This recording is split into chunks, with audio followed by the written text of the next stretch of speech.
All right, welcome to the first edition of the Business of Digital podcast with your host, Matt Siltala, that's me, and Dave Rohr on the other end. Say hi. Hello, everyone. So, what Dave and I were talking about was we both have wanted to do podcasting for a long time, and neither one of us had the motivation to do it by ourselves. So, we got together and we talked and we said, hey, let's do this. And luckily for me, that motivated Dave, and he's kind of uh, put the fire on me to make this happen. And so, what we've done is we've put this together, and we hope that this is beneficial for those that are listening. We wanted to make this geared for a lot of the smaller business owners. There'll be other ones that this is beneficial for as well, and we'll get into that. And I'll let Dave explain a lot of that side of it. But we just really wanted to get in and start a podcasting show that would be beneficial and useful for those in the digital marketing space. And one of the things that we talked about, we got a whole bunch of topics already planned out and a bunch of guests lined up.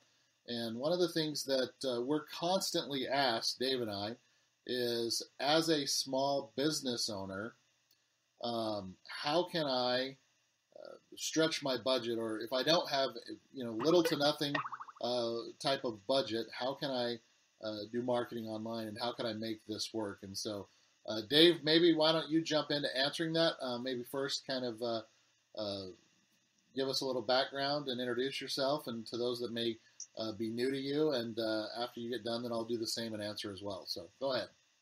Sure. So I've been a developer. I started off as back in 99, 98. Kind of transitioned into an in-house SEO marketing guy. Ran away from the dev side of things.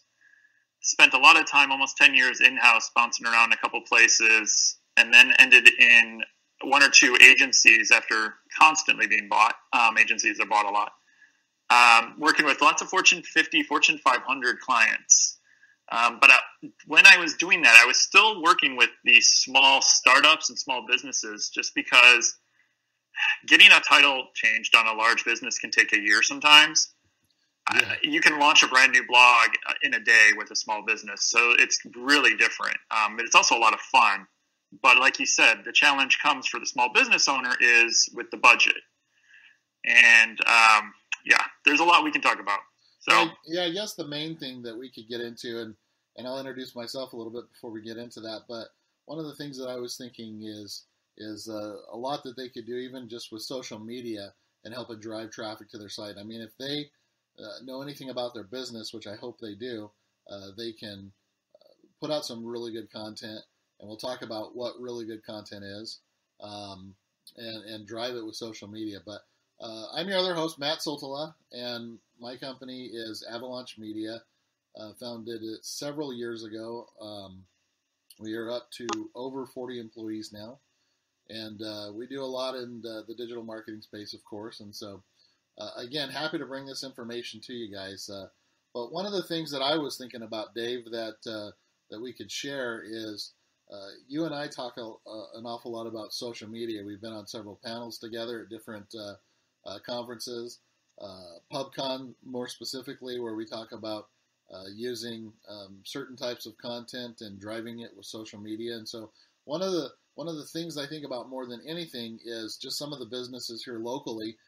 And the things that they have done that basically has launched them into just the huge business that they are now. And it all started with social media. It all started with simple things like they got an Instagram account. For example, we have a Waffle Crush truck here, or it's a waffle truck, a food truck, and it's called Waffle Crush. And they just got on Instagram and they started showing pictures of their waffles and where they would be, and giving people discounts and giving you a real reason to want to follow them and help them, share the word, if you will. And it's been neat to watch them over the last several years, because they went from this simple startup food truck that could be on the corner every once in a while and sold out, and you're bummed if you got there too late and you didn't get any. But they've gone from that to they actually have a store that people can go into and sit down and order now. And so it's been interesting to see stuff like that, and that all happened just from gaining a following on social media, letting their friends and family know about it on Facebook, tweeting about it, sharing it, getting the word out. But also, they've done a really good job of integrating themselves with the community and letting people know where they are on social media and getting people to interact and share with them. And so that's one of the first places that I would definitely recommend anyone starting. Again, different topics are going to have different impact. Like we would be talking about different scenarios if this was for a lawyer or whatnot. This is something, a waffle truck, and people want to eat. I always want to eat, but anyway, so maybe you can jump into some of the other side of it, or what are your thoughts on that? I was already hungry, and I was just looking at their site as you were talking, and yeah, I'm really starving now. Yes. When you're limited on resources and or time, there's a hot dog stand. That's one of my favorite hot dog stands. It's not Portillo's. It's UD Dogs, and they're based here in Chicago. It's my favorite place to go whenever I'm in the city. They don't put ketchup on their dogs, do they? What's that? Do they yell at you if you put ketchup on your dogs or ask for ketchup? No, they do not. Oh, I get it Chicago style, so my name is not Ryan. I don't do that. But they work. I mean, they're in there at 7 a.m. and they close at 4. So I mean, they're there for 10 hours a day, I'm sure. And I know the owner, and I think it's his girlfriend, wife, and a couple of the two people that I've seen on and off working there for this last couple, five or so years now, 6 years. But they're there all day. They check Twitter, usually at night, because every time I'm there, I will tweet a photo of, my favorite food, because I always get a chicken sandwich and a hot dog. And within that day, or sometimes the next day, they'll always retweet it or respond to me. So they're busy all day, but they're still checking Twitter. So they're making the effort, is what you're saying. They're not posting every day. They're not posting every week. They're not, super active. Every so often they'll post some stuff, but they're just active enough. They're watching for people talking about them. They're more monitoring than anything. And that's great. I mean, that's what you need to do with the social tools, right? Yeah, and that's really all they need to do. They are, if you try to go there between 11:30 and 12:30, good luck. They're already packed and busy, but they're still monitoring. They're still watching the reputation. They're still answering questions and stuff. I think I left a review on Yelp before. I've never seen a bad one, but I imagine they still monitor that just for people to complain. And that's really all they're doing, is just monitoring and just trying to maintain. They're not trying to create thousands of pieces of content because they just don't need to. Right. But, eventually at one point, I'm sure they were creating more content when they didn't have the audience, like the Waffle Crush place. They needed an audience. Yes. So when you need an audience, it's a bit of a different, it's creating content, trying to create buzz, trying to get in front of people, versus someone that's been in business for a long time. You don't need to be posting, and I'm sure someone will be mad at me, you don't need to be posting 2 or 3 times a week to Twitter, to Facebook, to everything else. You need to post enough that makes sense for you, your business, and whoever your prospects and customers are. I totally agree. And you said something that I do want to touch on, so I'm glad that you mentioned it. But you said you talked about Yelp for a second. And so I'd like to dive into that side of it as well, because one of the things that these guys can do is they can get listed on sites like Yelp. Now, I'm sure that you've had people that have been like, well, I don't want to get on Yelp. I've heard that they're nasty or people write bad reviews. Well, here's a little secret. You're never going to be able to please 100% of the people. And one of the things, and I don't know if you're like this, Dave, but when I'm looking at reviews, if I find a business that's got like 500 reviews and it's a perfect 5-star, I'm thinking like, what have these guys done to manipulate that? Like, these guys are not legit. Now, if we get a solid 4, 4.5, and we got thousands of people reviewing it, I know that there's probably something about this place, and that's kind of what I'm looking for. So, don't have any fear with stuff like that. What would you tell those people? Pretty much the same thing. Yeah. If you ever hear too many people say, it sounds too good to be true. Same thing with an Amazon. If I ever see everyone rating anything on, whatever store it is that has ratings, if I see 5 and I see 500, it either needs to be a Michelin rated place, and even then someone will complain because of whatever. But I just don't believe it. And a lot of the times those 1-stars are just people that went in angry or unhappy. And no matter what, they could have gotten the food free, it still wouldn't have been hot enough or something. Yeah. So there's always going to be people complain. At least it gives you a presence, and it gives you an opportunity to talk to the haters, to talk to people that are unhappy, but also to know who your fans are and to have that social proof that your product, your service, your food is really good and worth the trip. Absolutely. You also said something just there that reminded me of a situation that happened here. And sorry, I'm going to make you more hungry, but there's a barbecue place here called Joe's Real Barbecue, and the first time I tried it, it wasn't that amazing, and everybody kept raving about it, and I was like, this isn't that good. And so I went in and I left my review on, and again, it's Joe's Real Barbecue. It's in Gilbert, Arizona, and I left the review, and like I said, I wasn't that impressed, and I got a response, and it wasn't from the owner, and it wasn't a nasty response. It wasn't anything. It was like, hey, we're so sorry that you had a horrible experience. Give me your address, and I'd love to send you a gift card. Come back and try it. We might have had an off day, or something must have happened. I don't know, but we're confident enough in our product that we want you to come back, and we're willing to do this for you. And so they never asked me to change my review. They never asked for anything. And so I took them up on it. I went back, and the second time it was much better. And so they must have been having an off day. And it cost him like $40, and I'd updated my review. And again, he didn't ask me to do it. He didn't break any guidelines or rules. He was just being a good business owner. He was monitoring. He was like, hey, he didn't take offense to it. Like, I think often 2 times when we read negative reviews or something, like, we want to take offense from it. We don't want to learn from that. And I think that was a good teaching moment. And hopefully for everyone listening to this, it's a good teaching moment.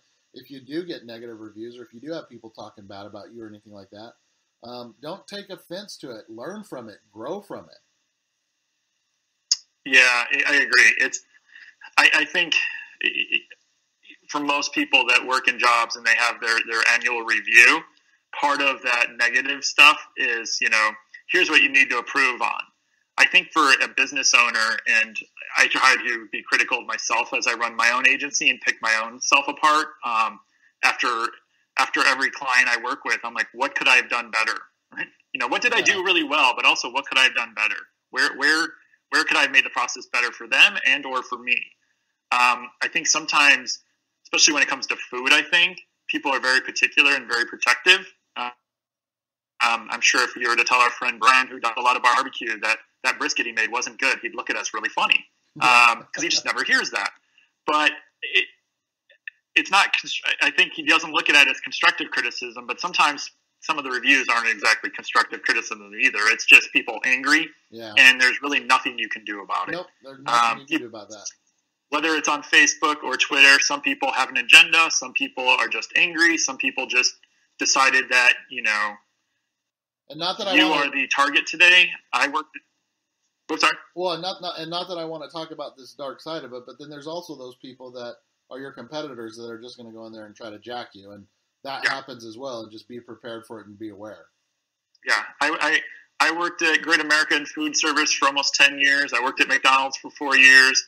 I've worked at a couple other food places for years, and one of them served people that were on a college campus and sometimes a bit inebriated.